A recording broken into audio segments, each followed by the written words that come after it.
Alors, je reviens sur l'astrologie, notamment, mais pas seulement. Euh,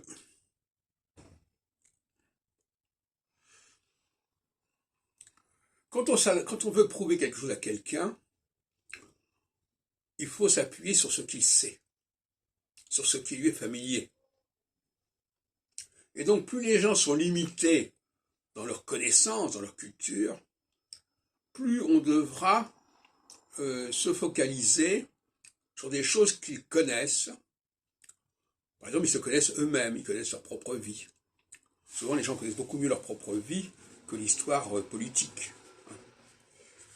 Même l'histoire de la Ve République, beaucoup de gens ne la connaissent pas. Ils sont passés à travers, bien sûr, mais ça n'est pas resté dans leur mémoire. Donc, on est beaucoup plus convaincant en parlant à quelqu'un de son histoire, de sa propre histoire, qu'en lui parlant de l'histoire de l'humanité ou l'histoire de la France ou l'histoire même de la Ve République. Parce que c'est quelque chose qu'il n'a pas en lui, qui n'est pas complètement intégré dans sa mémoire. J'attache beaucoup d'importance à la mémoire.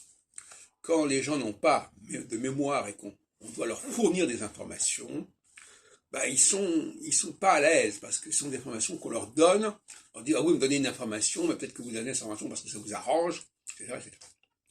Donc, on va se focaliser sur l'individu et on va contraindre l'astrologie à le faire.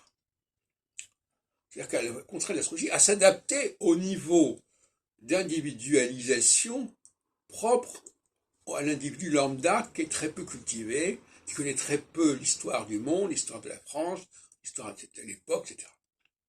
Et c'est ça le drame de l'astrologie, c'est qu'en voulant se démontrer, et d'ailleurs quelque part la consultation astrologique est une démonstration, pour dire les choses comme elles sont, eh bien c'est une démonstration qui va s'organiser autour du bagage de la personne.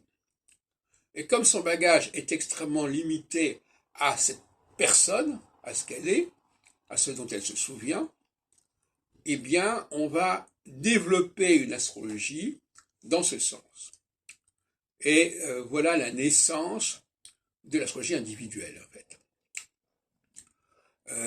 Quand on s'adresse à des publics plus avancés, plus évolués, plus cultivés, on va bien entendu au-delà de ces questions-là. Il y a d'ailleurs un décalage entre la conférence qui va parler de données culturelles assez générales, mais d'intérêt général, si on peut dire, et la consultation qui va parler de choses personnelles. Alors le paradoxe, c'est que les données culturelles générales, elles sont dans le domaine public, si on peut dire, on peut les vérifier, on peut les étudier, alors que ce qui est individuel et personnel, l'astrologue ne le connaît pas. Voilà un paradoxe. Et le client est censé le connaître. Donc, là, il y a une situation ingérable, en quelque sorte. Parce que l'astrologue va dire des choses en espérant que le client va faire la connexion, va trouver un lien entre ce qu'il dit et ce que le client a comme souvenir. Voilà une situation quand même assez bizarre.